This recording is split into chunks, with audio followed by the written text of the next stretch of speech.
আল্লাহ আমাদের যে জিনিসগুলো দিয়েছেন তার মধ্যে একটি হলো ভারসাম্য। কিন্তু বর্তমান বিশ্বে অধিকাংশ মানুষ এখন আর বইয়ের মাধ্যমে নিজেদের শিক্ষিত করে তুলতে আগ্রহী নয়, বই পাঠে বা অধ্যয়নে মনোযোগী নয়। প্রকৃতপক্ষে ভিডিও একটা যদি 30 সেকেন্ডের বেশি হয়, পরেরটা দেখে, সামনে আগাও। জানেন তারা কি বলে? আমি অনেক গবেষণা করেছিলাম। না, তুমি গবেষণা করছো না, তুমি টিকটক চালাচ্ছ, এর নাম গবেষণা নয়। আমি মনোবিজ্ঞান নিয়ে প্রচুর গবেষণা করেছিলাম। না, তুমি করনি। 3 মিনিটের ইউটিউব ভিডিও দেখার নাম গবেষণা না, তুমি কিছুই অধ্যয়ন করনি। কিন্তু আমরা এখন কয়েক সেকেন্ডের শব্দ শোনায় অভ্যস্ত হয়ে গেছি। তাড়াতাড়ি দ্রুত কিছু শিখতে চাই, ফলে কোনো কিছুর বৈধতাও তাড়াতাড়ি চাই। দ্রুত কিছু শিখতে চাই, কোনো কিছুর বৈধতাও তাড়াতাড়ি চাই। এই সমস্ত সোশ্যাল মিডিয়ার পরিবেশে এখন যা হয় যে একটি বিষয় বারবার চোখের সামনে এসে পড়ে, আত্মানুরাগ, নিজের দাম, আত্মসম্মান, যা নিয়ে আমি এখন কথা বলছি। কিন্তু এই ব্যাপারটা নিয়ে আপনি বাড়াবাড়ি করতে পারেন। তুমি অসাধারণ, তুমিই সেরা, নিজেকে বিশ্বাস করো, তুমি নাফসুক নাফসুক। আপনিও তখন আমি নিজে, এভাবে নিজেকে নিয়ে আচ্ছন্ন হয়ে পড়ে থাকতে পারেন। কিছু কিছু পিতামাতারা বাচ্চাদের এমন বানিয়ে ফেলেন, তুমিই সেরা, তুমিই শ্রেষ্ঠ, সব সময় তুমিই হলে রাজকন্যা। 4 বছরের ছোট মেয়েকে বলে, তুমি আমার রাজকন্যা, অন্য সবাই অসুন্দর, তুমিই সেরা সুন্দরী। এরপর এই ছোট বাচ্চাটা একটা দৈত্যে পরিণত হয়। স্কুলে গিয়ে বলে, শোনো সবাই, রাজকন্যা চলে এসেছে, সবাই আমার আংটিতে চুমু দাও। এভাবে সে নিজের সম্পর্কে অযথা উচ্চ ধারণা গড়ে তোলে। আমাদের মূল্য, আমাদের দাম আল্লাহর সামনে এমন কিছু যা আমাদের বিনয়ী করা উচিত। আল্লাহ আমাকে এত উচ্চ পদমর্যাদা দান করেছেন, আমার উচিত এই পদমর্যাদাকে কাজে নিয়োগ করা। আপনাদের নিকট একটি উপমা উপস্থাপন করছি।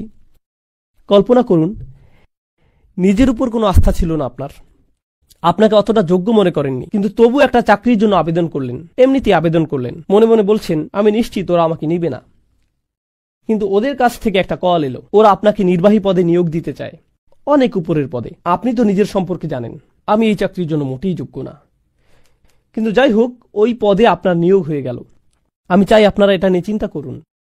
আমি নিজেও চিন্তা করতে চাই। আমার মাথায় তখন কোন চিন্তাগুলো ঘুরপাক খাচ্ছে? আমি কি ভাবছি? হ্যাঁ, বস এসে গেছে, সবাই সাবধান হও, ওইটা আমার চেয়ার। নাকি ভাবছেন, আমাকে এত বড় এক পদ দেওয়া হলো, নিজের ভালো চাইলেই তাদের প্রত্যাশা অনুযায়ী আমার কাজ করা উচিত, ব্যাপারগুলো দ্রুত বুঝে নেওয়া উচিত, নিজেকে দ্রুত খাপ খাইয়ে নেওয়া উচিত। যে দায়িত্ব আমাকে দেওয়া হয়েছে একে সম্মান জানানো উচিত, যেন আমি নিজের যোগ্যতা তাদের দেখাতে পারি। অতএব প্রথমে আপনাকে পদমর্যাদা দেওয়া হয়েছে, এমনকি নিজের যোগ্যতার প্রমাণ দেওয়ার আগেই বিশুদ্ধ দৃষ্টিভঙ্গি হবে, আমাকে তাদের প্রত্যাশা অনুযায়ী কাজ করতে হবে। ভালো লাগুক বা না লাগুক, আমার জন্য উত্তম হবে কাজে নেমে পড়া। বুঝতে পারছেন? এর উল্টোটা হবে, নিজের যোগ্যতার প্রমাণ না দিয়েই কেউ যদি পদটি পেয়ে যায়, এরপর বলে, এখন কি আর কিছু করতে হবে? আমি তো পদটা ইতিমধ্যে পেয়েই গেছি। এখন আমি এমন সবার দিকে নিচু দৃষ্টিতে তাকাতে পারি যারা এই পদ পায়নি। ওরা যেমন বলে, আসলটা বানানোর আগ পর্যন্ত নকলটা দিয়ে চালাও। এটা তো আর এভাবে কাজ করে না, এটা মূলত দাম্ভিকতা সুলভ আচরণ। তো একদিকে আমরা নিজেদের মূল্য প্রদান করি, আল্লাহ আমাদের যে সম্ভাবনা দান করেছেন, আমাদের মূলত সে সম্ভাবনাকে মূল্য দেওয়ার কথা। চেষ্টা সাধনা চালানোর যে সামর্থ্য আল্লাহ আমাদের দান করেছেন, মূলত তাকে আমাদের মূল্য দেওয়ার কথা, পার্থিব উপায় উপকরণ নয়। উপায় উপকরণ তো আল্লাহ যে কাউকে দিতে পারেন, আর এই জিনিসগুলো আসবে যাবে। একমাত্র যে ব্যাপারটার মূল্য আল্লাহর কাছে আছে এবং আমাদের কাছে থাকা উচিত, তা হলো আমাদের প্রচেষ্টাগুলো। ওয়া আল্লাইসা লিল ইনসানি ইল্লা মা সাআ। শেষ বিচারের দিন মানুষের কাছে মূল্যবান কিছুই থাকবে না, শুধু তাদের প্রচেষ্টাগুলো ছাড়া। একমাত্র এটাই। এজন্য ভারসাম্য স্থাপন করতে হবে আত্মবিশ্বাস এবং বিনম্রতার মাঝে। কারণ নিজেকে অতিরিক্ত মূল্যবান মনে করলে তা দাম্ভিকতায় পরিণত হতে পারে, আর অতিরিক্ত বিনম্র হলে ভাবতে শুরু করবেন, আমি কেউ না, কিছুই না। আপনাদের এমন একটি উদাহরণ দিচ্ছি যেটা আমি ইসলামী পরিমণ্ডলে দেখেছি। অনেক বছর আগে আমি একটি ভার্সিটিতে গিয়েছিলাম। সেখানে প্রায় কোনো মুসলমান ছিল না। 5-6 জন মুসলিম যুবক ছাত্র উপস্থিত হলো। ধরুন 100 মাইলের মধ্যে কোনো মসজিদ ছিল না, এজন্য তাদের নিজেদেরকে জুমার নামাজের আয়োজন করতে হয়েছিল। এই 5 জন তরুণকে, তাদের মাঝে একজন ছিল হাফেজে কোরআন। স্পষ্টত তার উপরে দায়িত্ব এসে পড়ল প্রস্তুতি নেয়ার, কিছু শেখা, যেন খুতবা দিতে পারে এবং নামাজের ইমামতি করার। কিন্তু সে করবে না, সে রাজি হলো না। জিজ্ঞেস করা হলো, কেন তুমি খুতবা দিতে চাও না? ভাই, আমি কিছুই জানি না, আমি শুধু একজন ফকির। আমি জানি আল্লাহর সামনে আমি খুবই মূল্যহীন। আমি কিভাবে মিম্বারে দাঁড়াবো যেভাবে রাসূলুল্লাহ সাল্লাল্লাহু আলাইহি ওয়াসাল্লাম দাঁড়াতেন, কারণ আমি জানি আমি এমনকি ওলামাদের পায়ের ধুলোর সমানও নই। এভাবে সে বিনম্রতা নিয়ে বিশাল এক বক্তব্য দেওয়া শুরু করলো। কিভাবে? না না না, আমি কিছুই না, আমার দাম নেই, আমি একটা অপদার্থ। আমি বললাম, আমি জানি তুমি একটা অপদার্থ, কিন্তু তবুও ব্যাপারটা হলো তুমি যদি এটা না করো, এই ছেলে ইংরেজিতে নামাজের ইমামতি শুরু করবে। সে হাত তুলে বলবে গড ইজ গ্রেট, এরপর সে এইভাবে পড়াবে। তাই তোমাকে এগিয়ে আসতে হবে ভাই। তুমি এমন একটা পরিস্থিতিতে পড়ে গেছো, এর সাথে অহংকারের কোনো সম্পর্ক নেই। তুমি আত্মবিশ্বাসের প্রয়োজন আর অহংকারের মাঝে একটা তালগোল পাকিয়ে ফেলেছ। এখন আত্মবিশ্বাস প্রদর্শনের সময়, কিন্তু অতিরিক্ত আত্মবিশ্বাস আবার সমস্যা তৈরি করবে। মনে করুন সে খুতবা দেওয়া শুরু করলো, আর কেউ এসে বলল ভাই এ সপ্তাহে একজন আলেম খুতবা দিবেন। সে তখন উনি কেন আমার স্থান দখল করে নিচ্ছেন? আমি খুতবা দিতে ভালোবাসি, ওনাকে কেন আমার জায়গা দিতে হবে? তাকে কি শনিবারে খুতবা দিতে বলতে পারো না? আমি জানি না বিকল্প আছে কিনা, কারণ আমি প্রধান স্টেজে থাকতে থাকতে অভ্যস্ত হয়ে গেছি। এটা হলো অহংকার। অতএব একদিকে আছে আত্মবিশ্বাস, অন্যদিকে আছে বিনম্রতা। এ দুটোর মাঝে ভারসাম্য প্রতিষ্ঠিত হতে হবে। আল্লাহ আজ্জা জাল্লাহ ঠিক এটাই বর্ণনা করেছেন যে মানুষের বিস্ময়কর গুণগুলোর মাঝে এটা হবে অন্যতম। আল্লাহ আমাদের ভেতর এটা স্থাপন করে দিয়েছেন। একদিকে আছে আধ্যাত্মিক জগৎ, অন্যদিকে আছে বস্তুগত জগৎ। একদিকে আছে আত্মবিশ্বাস, অন্যদিকে আছে বিনম্রতা। উভয়ের মাঝে আছে তাসবিয়া। সব সময় এক প্রান্তে আল্লাহ উল্লেখ করছেন কাদামাটির কথা, আর অন্য প্রান্তে রূহের কথা, দুইটি বিপরীতমুখী বৈশিষ্ট্য। আর ঠিক মাঝখানে তিনি ভারসাম্যের কথা উল্লেখ করছেন, ফাইদা সাওয়াইতুহু নাফাখতু ফীহি মির রূহ। সুবহানাল্লাহ। আমাদের সমগ্র জীবন তো এই ভারসাম্য খুঁজে পাওয়ার সংগ্রামে ব্যয়িত হওয়ার কথা। সত্যিকারের মূল্য আমাদের নিজেদের ভিতরে, যেন আমরা অন্য মানুষের মাঝে এটা খুঁজে না ফিরি, বস্তুগত জিনিসের মাঝে খুঁজে না ফিরি, সোশ্যাল মিডিয়ার পোস্টের মাঝে খুঁজে না ফিরি, বা এঙ্গেজমেন্ট বা ফলোয়ারের মাঝে। আমরা নিজের মূল্য নিজের পরিধেয় বস্ত্রের মাঝে না খুঁজি। আমরা যেন মূল্য খুঁজি আমরা আল্লাহ আজ্জা জাল্লাহকে কি কি দিতে পারি তার মাঝে। আপনি যদি একজন বৃদ্ধ মানুষ হয়ে থাকেন বা অবসরপ্রাপ্ত হয়ে থাকেন, আর আপনার মনে হয় পৃথিবীকে দেওয়ার মতো আপনার কিছুই নেই, এভাবে চিন্তা করা বন্ধ করুন। আমাদের প্রত্যেকে এই দুনিয়া থেকে বিদায় নেয়ার দিন পর্যন্ত একজন শিক্ষার্থী।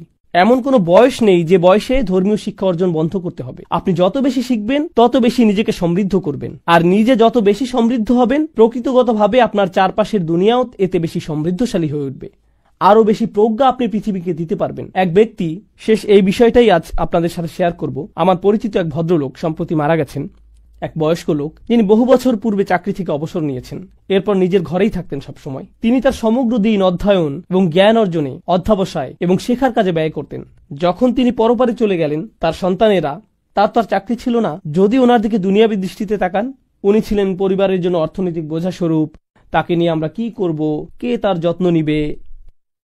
কিন্তু পক্ষান্তরে উনি যখন মারা গেলেন, ওনার ছেলে মেয়েরা, ওনার নাতি নাতনিরা, তারা সবাই ওনার কোন কোন ব্যাপারগুলো স্মরণে আনত, যে বিষয়গুলো তিনি পড়তেন এবং সবার সাথে শেয়ার করতেন, যে প্রজ্ঞাপূর্ণ কথাগুলো উনি শেয়ার করতেন, জ্ঞানের এই ছোট ছোট কথাগুলো।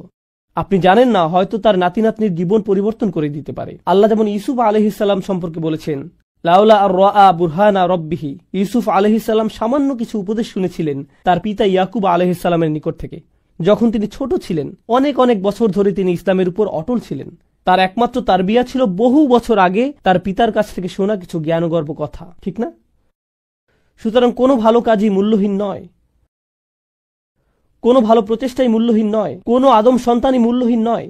নিজের মাঝে নিজের মূল্য তালাশ করুন, যা আল্লাহ আপনাকে ইতিমধ্যে দান করেছেন। আল্লাহ আজ্জা জাল্লাহ আমাদেরকে নিজেদের মূল্য বুঝতে সাহায্য করুন, নিজেদের দাম উপলব্ধি করতে সাহায্য করুন, এবং শয়তানকে যেন সুযোগ না দেন আমাকে আপনাকে এমন কেউ হিসেবে দেখার যে মূল্যহীন, অযোগ্য, বা এমন কেউ সবাই যাকে মারিয়ে যাবে অথবা কষ্ট দিবে। আমাদেরকে এই আত্মঘৃণা বন্ধ করতে হবে, এবং আল্লাহ যেন এই সমূল্যের চেতনাকে কখনোই অহংকারে পরিণত হওয়ার সুযোগ না দেন।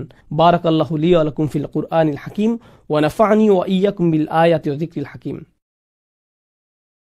আল্লাহ আসলে বোঝাতে চাইছেন, মানুষ যখন আল্লাহর কাছ থেকে অনেক উপহার পায় তখন তারা ভাবতে শুরু করে যে এগুলো তাদের প্রাপ্য ছিল, এগুলো পাওয়া তাদের অধিকার, বা এগুলো তাদের নিজেদের অর্জন। তাদের প্রাপ্য ছিল, তাদের অধিকার, নিজেদের অর্জন। তারা আসলে ভুলে যায় যে এগুলো আসলে ছিল তাদের প্রতি আল্লাহর অনুগ্রহ। বরং তারা নিজেদেরকেই কোনো না কোনোভাবে এগুলোর দাবিদার ভাবতে শুরু করে। ও আনা বিজানিবিহি, এবং সে মুখ ঘুরিয়ে নেয়। আমি আপনাদেরকে একটি উদাহরণ দিচ্ছি। এটাই আনা বিজানিবিহি। যখন কেউ তাদেরকে বলে যে আল্লাহ তোমাকে অনেক অনুগ্রহ করেছেন, তারা বলে এটাই আক্ষরিকভাবে কোরআনের ভাষায় তুলে ধরা হয়েছে। এটাই তারা করে থাকে। তারা আল্লাহর অনুগ্রহ নিয়ে বাড়াবাড়ি করে, এবং তারা ভুলে যায় যে এটা ছিল তাদের জন্য অনুগ্রহ।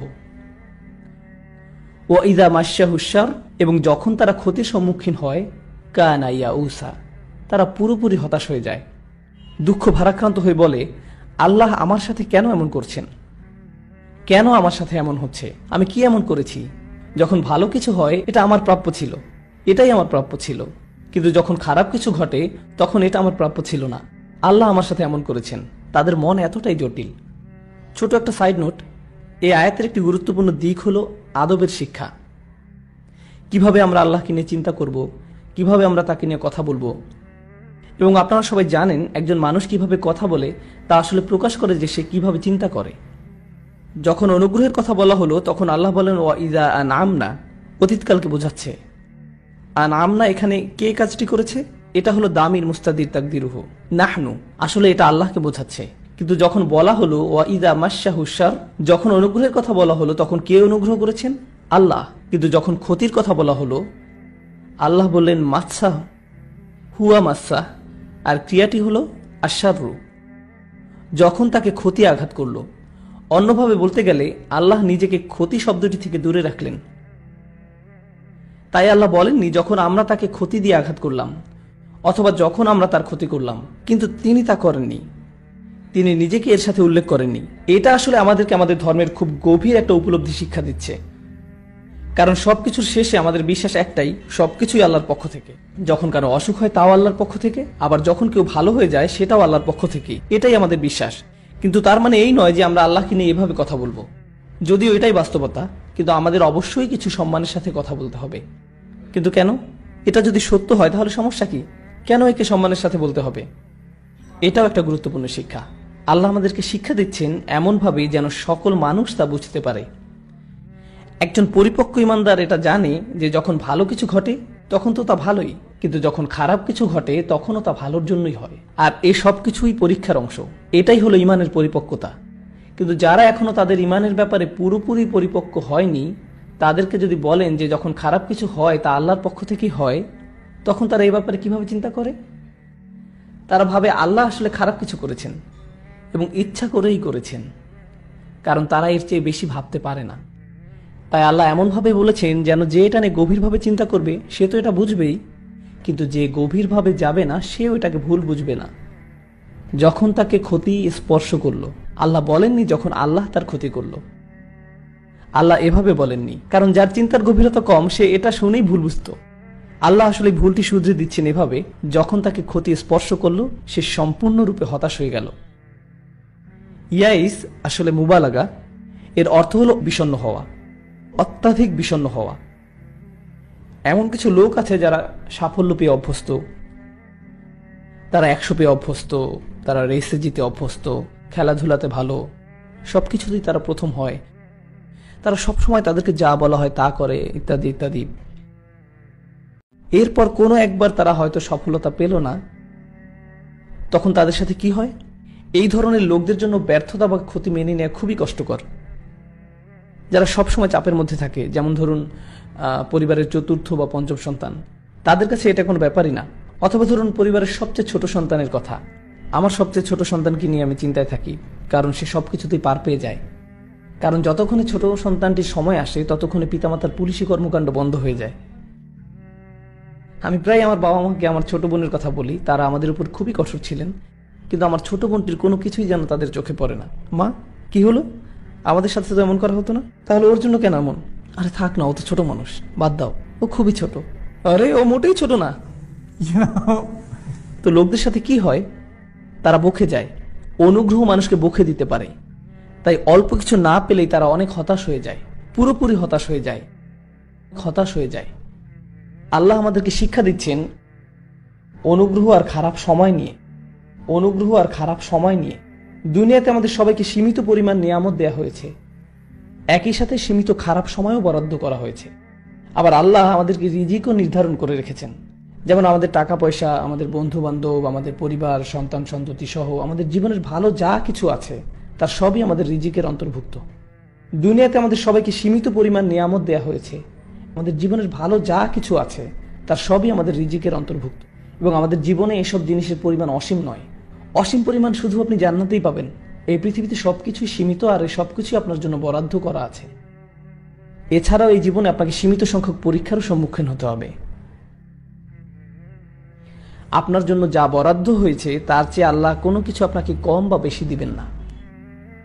এই জীবনে আপনার ভাগ্যে কি আছে তা ইতিমধ্যে নির্ধারিত হয়ে গেছে। তাই আপনি যদি এটা নিয়ে চিন্তা করেন তাহলে বুঝবেন যে আপনার পরীক্ষা এবং আপনার সুযোগ কোনোভাবেই আমার পরীক্ষা আর আমার সুযোগের মতো নয়। তারা এক নয়, কোনোভাবেই নয়। কখনো কখনো আল্লাহ আপনার সামনে সুযোগ এনে দেন, কিন্তু আপনি নিজে সেই সুযোগ কাজে লাগাতে ব্যর্থ হন। তিনি আপনার সামনে তা মেলে ধরেন, আর আপনি এর থেকে অনেক সওয়াব নিতে পারতেন, কিন্তু আপনি সিদ্ধান্ত নিলেন তা না করার, এবং আপনি তার জন্য ভুগতে থাকলেন, আর এর জন্য আপনি আল্লাহকে দোষ দিতে থাকলেন। তো এখন কি বোঝা যাচ্ছে? প্রত্যেকেই আলাদা আলাদা ভাগ্যের মালিক, সবার জীবনের পথ আলাদা। তাহলে প্রশ্ন হতে পারে, কেন সবার পথ এক নয়? সবাইকে একই পরীক্ষা দিলেই তো বরং সামঞ্জস্য বেশি হতো। ঠিক পরের আয়াতটিতেই এই প্রশ্নের উত্তর দেয়া আছে। তিনি বলেন, কুলকুল্লু ইয়ামালু আলা শাকিলাতিহি। এর অর্থ হলো তাদেরকে বলুন প্রত্যেকের উচিত চেষ্টা করা। যখন মুদারে সিফার মতো কাজ করে, এর দ্বারা চেষ্টা করা বোঝায়। প্রত্যেকেরই তাদের শাকিলা অনুযায়ী চেষ্টা করা উচিত। শাকিলা মানে কি? আরবিতে শাকিলা বলতে কোনো কিছুর গঠন বা প্রকৃতি বোঝায়। এই ক্ষেত্রে আপনি আকার বা সামর্থ্য ভাবতে পারেন। সাইকোলজির ভাষায় আপনি একে অবচেতন মন বলতে পারেন, যা আপনার ভিতরে দিয়ে দেয়া হয়েছে। কেউ খুবই রসিক, আবার কেউ খুব সিরিয়াস, যা আপনার ভিতরে দিয়ে দেয়া হয়েছে। কেউ বিজ্ঞান পছন্দ করে, কেউ সাহিত্য, কেউ শিল্পমনা, আবার কেউ জানেই না সে কি চায়, কিন্তু তারা মজা করতে জানে। সাইকোলজির ভাষায় আপনি একে অবচেতন মন বলতে পারেন, যা আপনার ভিতরে দিয়ে দেয়া হয়েছে। এক একজনের ব্যক্তিত্ব এক এক রকমের, বা বলতে পারেন মানুষের শাকিলাত বিভিন্ন রকমের। আল্লাহ আসলে বলছেন যে প্রত্যেকের উচিত প্রথমে এটা বোঝা যে আল্লাহ তার ভিতরে কি দিয়েছেন, এবং তারপর সেই অনুযায়ী কাজ করা। শাকিলা শব্দটির শেষে তামাল বুতারি খেয়াল করেছেন? এটা আসলে শব্দটিকে প্রত্যেকের জন্য আলাদাভাবে প্রযোজ্য এমন বোঝাচ্ছে। কোনো দুইজনের শাকিলা এক নয়। আল্লাহ বিভিন্ন জনকে বিভিন্ন রকমের ব্যক্তিত্ব দান করেছেন। তাই প্রত্যেকেরই উচিত তাদের নিজেদের ব্যক্তিত্বকে যথাসম্ভব বোঝা, এবং সেই অনুযায়ী তাদের সামনে যে সুযোগ আছে তা কাজে লাগানো, এবং তাদের নিজেদের মধ্যে যে সীমাবদ্ধতা আছে সেটাকে অতিক্রম করা। এটা ব্যক্তিগত পর্যায়ে অবশ্যই গুরুত্বপূর্ণ, কিন্তু এর গুরুত্ব এতই বেশি যে আল্লাহ কোরআনের অপর এক জায়গায় একে জাতীয় প্রেক্ষাপটেও ব্যবহার করতে বলেছেন। এটা ব্যক্তিগত পর্যায়ে অবশ্যই গুরুত্বপূর্ণ। আপনারা জানেন কোরআনে জাতির নাম হিসাবে এসেছে ওয়াজআল্লাকুম শুউবা ওয়া ক্বাবাইলা লিতাআরুফু। শৌবান এসেছে শাআব বা শুআব থেকে, এবং প্রাচীন আরবিতে এর অর্থ হলো ফাটল। যেমন দেয়ালে দেখা যায় কোন একটি ত্রুটি হলো একটি শাআব। এটা যেন বোঝাচ্ছে যে প্রতিটি জাতির মধ্যে অনেক ভালো গুণের পাশাপাশি কিছু খারাপ দিকেরও অধিকারী, এবং এই জাতিগুলোর এক জাতিকে আরেক জাতির সাথে মিশতে হবে যেন তারা একে অপরের ভালো দিকগুলো শিখতে পারে। কারণ যা এক জাতির জন্য দুর্বলতা তা আরেক জাতির জন্য শক্তি, আবার আরেক জাতির জন্য যা শক্তি তা আরেক জাতির জন্য দুর্বলতা।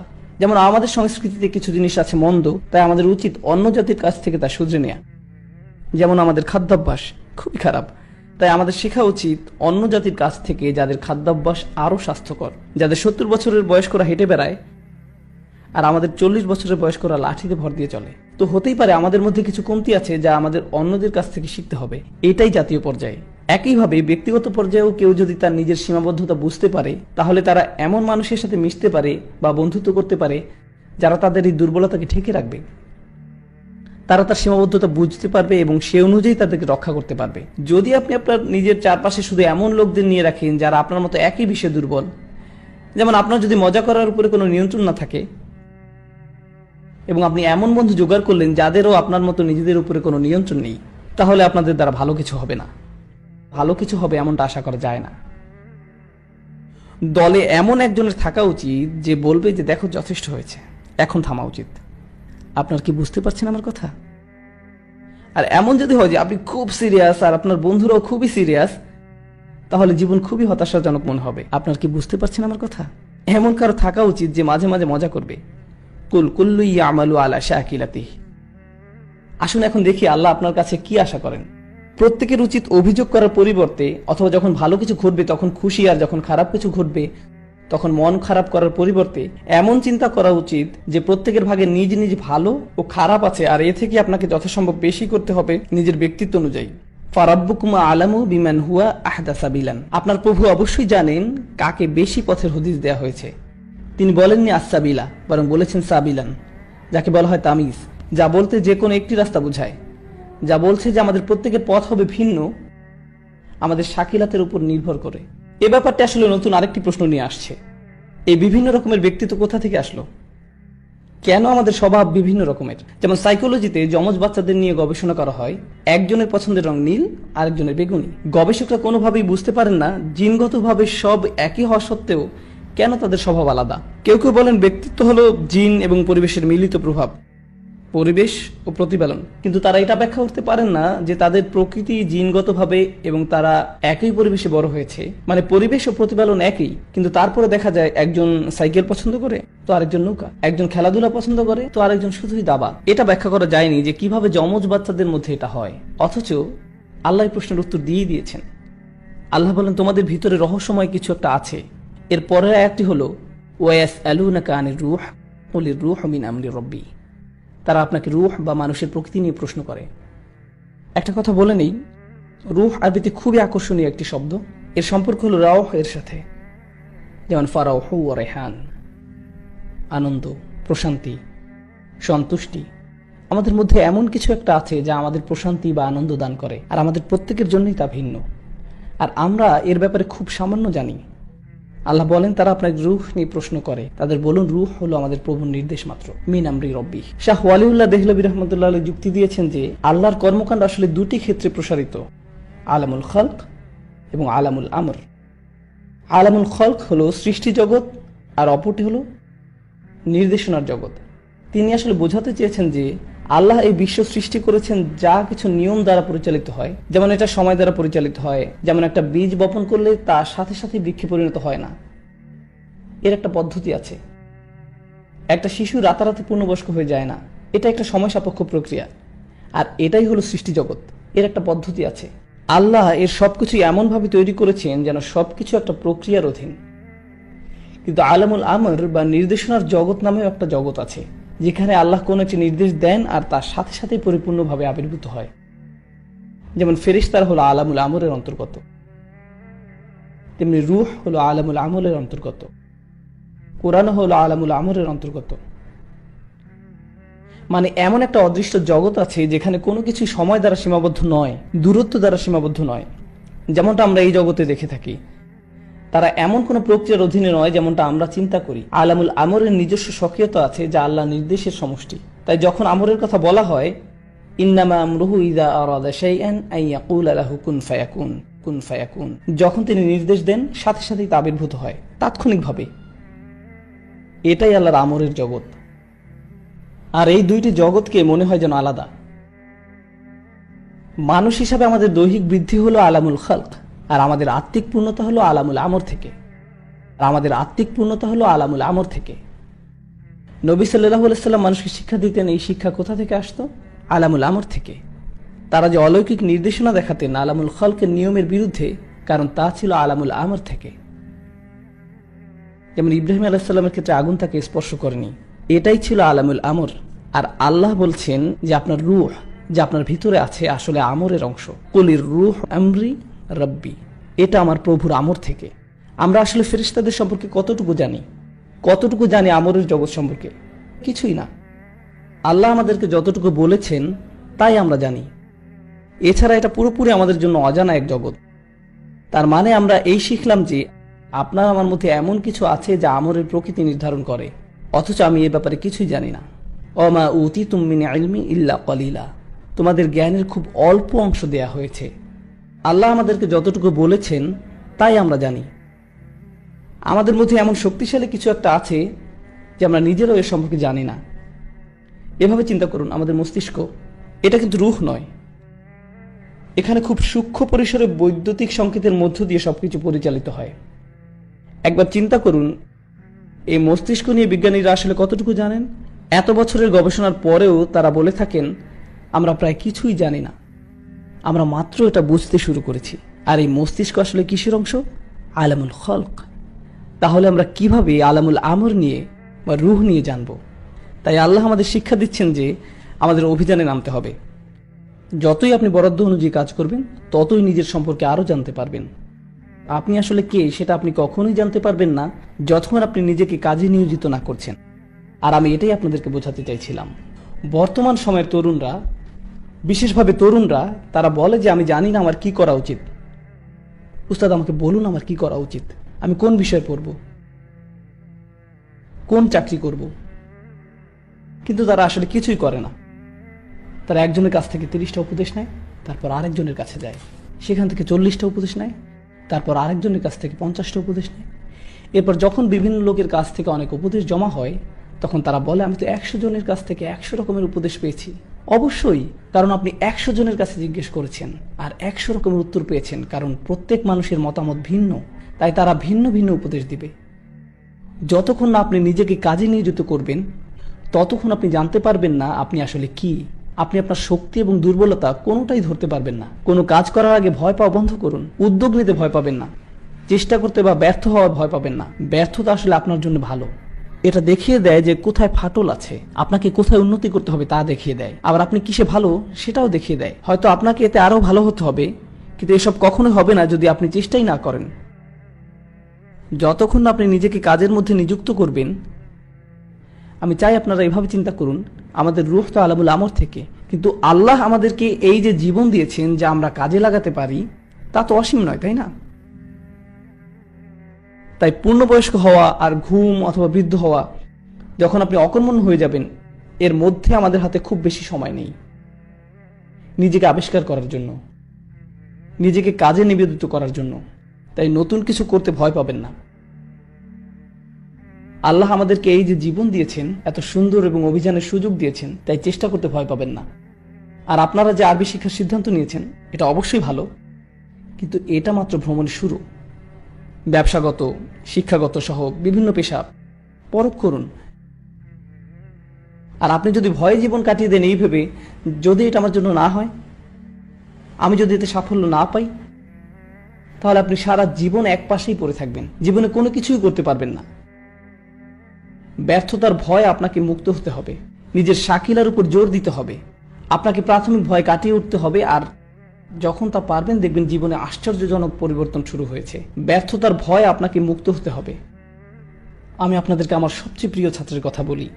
আপনারা হলেন আমার 5ম ব্যাচের ছাত্র, ভাবলেই অবাক লাগে। যাই হোক, আমার প্রিয় ছাত্র, নাম বলবো না। তার সমস্যা কি ছিল? আমি বলি আল্লাহ তাকে আরবি শিক্ষার জন্য সৃষ্টি করেননি, আমি এটাই বলি। কিন্তু সে আমার খুব প্রিয় ছাত্র, আমি তাকে খুবই ভালোবাসি, এবং সে, আমি যতজনকে চিনি তাদের সবার থেকে বেশি পরিশ্রম করেছে, রাত আর দিন।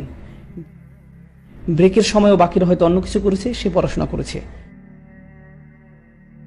মানুষজন দুপুরের খাবার খেতে যাচ্ছে, কিন্তু সে পড়ছে, সে নোটের মধ্যে ডুবে আছে, প্রশ্ন করছে আর পড়ছে তো পড়ছেই।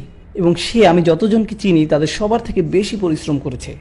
সে একের পর এক খাতা শেষ করে ফেলছে, নোট লিখে লিখে। তার হাত ব্যথা হয়ে যেত, তবু সে ল্যাপটপ ব্যবহার করতো না, কারণ সে ভাবতো তা হলো অলসদের কাজ। আর সে আমার কাছের একজন বন্ধু, আমরা এর আগে একসাথে সময় কাটাতাম। আগে যখন আমি বলতাম যে চলো কিছু একটা করি, সে রাজি হয়ে যেত। কিন্তু এখন যখন আমি তাকে ফোন করে বলি চলো বাইরে যাই, কিছু একটা করি, সে বলে না আমার কাজ আছে। অথচ দিনের বেলা আমি তার শিক্ষক, আর রাতে যখন তাকে আমি ফোন দেই, সে বলে তাকে পড়তে হবে। ধন্যবাদ, ক্লিক। কিন্তু সে অনেক পরীক্ষায় ভয়াবহভাবে ফেল করেছে, কিন্তু তার জন্য আমার খারাপ লাগে না, কারণ সে সত্যিকার অর্থে চেষ্টা করেছে। আর এমন লোকও ছিল যারা খুব একটা চেষ্টা না করে 100 পেয়েছে। প্রথমত আমি মনে করি তাদের জন্য এই সময়ের কোনো মূল্য নেই। তারা যা শিখছে, আর আমি তাদের কাজকে শ্রদ্ধাও জানাই না, কিন্তু সে যা করছে আমি তাকে শ্রদ্ধা করি। আমি কিছু একটা করব, যথাসম্ভব চেষ্টার সাথে করব। ব্যর্থতার প্রথম আগমনেই ভয় পেয়ে পালাবো না, আমি অন্য কিছু করা শুরু করব না। আর এটাই আমাদের বুঝতে হবে ক্যারিয়ারের ক্ষেত্রেও। আপনি যে প্রচেষ্টা করবেন, যতক্ষণ আপনি উপভোগ করছেন, যে একটু ছন্দপতন ঘটলো, আপনি ভাবলেন এখন আমার অন্য কিছু করা উচিত। তাই কি? তাই কি? এটা তো জান্নাত নয়। ভালো দিনের সাথে খারাপ দিন তো থাকবেই, এই জীবনটাই এমন। যখন অনুগ্রহ আসতে থাকলো, আমি খুশি, সব ঠিক আছে, আমি খুশি। আর যখন কিছু মনমতো হলো না, তারা চরম হতাশাগ্রস্ত হয়ে গেল। কানা ইয়া উসা, তারা চরম হতাশাগ্রস্ত হয়ে গেল। আমার এটা করা ঠিক না বা এটা আমার জন্য না। এটা ছাত্রদের সাথেও হয়। তারা একটা পরীক্ষা ফেল করে, আরে না ফেল না, 95 ফেল, আস্তাগফিরুল্লাহ। আপনি কিভাবে বাপ মাকে মুখ দেখাবেন? আপনাকে কে বিয়ে করবে? কারণ আপনি 95 পেয়েছেন। আমার মনে হয় আমার পড়াশোনা ছেড়ে দেওয়া উচিত, কারণ এখন আর কোনো লাভ নেই। সত্যি সিরিয়াস হন, মেরুদণ্ড শক্ত করুন। আপনি যাই করেন না কেন নিজেকে পুরোপুরি নিবেদিত করুন। আর এটা শুধু এই প্রোগ্রামে না, জীবনের সব ক্ষেত্রেই প্রযোজ্য। যাই করুন পুরোপুরি মনোযোগের সাথে করুন। আপনি যাই করেন না কেন নিজেকে পুরোপুরি নিবেদিত করুন। অবশ্যই সাহায্য চাইতে পারেন, কিন্তু অতিরিক্ত চাইবেন না। এমন যেন না হয় যে আপনি উপদেশের পর উপদেশ নিচ্ছেন কিন্তু নিজে কিছুই করছেন না। আপনার জীবনে আপনি খুব অল্প কিছু মানুষকে বিশ্বাস করতে পারেন। আবার এমন লোক আছে যারা এমন মানুষের কাছে উপদেশ চায় যে তারা জানে তারা 2 রকমের উত্তর পাবে, কারণ তারা দ্বিধায় থাকতে পছন্দ করে। তারা একে অজুহাত হিসাবে ব্যবহার করে। সে এটা বলেছে কিন্তু তুমি তো এটা বলেছ। তারপর আপনি যখন কিছু বলবেন তখন তারা বলবে কিন্তু অমুক তো এটা বলেছে, এটা তো আগেই বলা যেত। উপদেশ নেবেন কিন্তু তার জন্য উদ্দেশ্য থাকে। আর যাকে বিশ্বাস করেন তার কাছে যান, যেন তোর লোকের কাছে না। আর আপনি যদি তা না করেন তাহলে কি বোঝায় জানেন? প্রথমত আপনার নিজের উপর বিশ্বাস নেই, দ্বিতীয়ত আপনি মানুষকেও বিশ্বাস করেন না। আপনি কেন তাদের জিজ্ঞেস করছেন যেখানে আপনি নিজেই জানেন আপনার সিদ্ধান্ত? আপনার সবার উপদেশ নিতে হবে এমন কোনো কথা নেই। আমার উপদেশ, শেখ উমর সুলাইমানের উপদেশ, শেখ আব্দুল নাসেরের উপদেশ বা যে কারো উপদেশ, আপনি উপদেশ নিয়ে নিজের বুদ্ধি খাটান। আর যখন আপনি সিদ্ধান্ত নিয়েছেন তখন আল্লাহর উপর বিশ্বাস রাখুন আর সামনে এগিয়ে যান। আর এভাবেই আপনি নিজেকে চিনতে পারবেন। আর এটা খুবই গুরুত্বপূর্ণ একটি শিক্ষা যা মুসলিমদের মাঝে আত্মস্থ করা উচিত। আর তাহলে ইনশাআল্লাহ আপনার এবং আপনার সাথে জড়িত অন্যদের জীবনেও আশাতীত পরিবর্তন ঘটবে।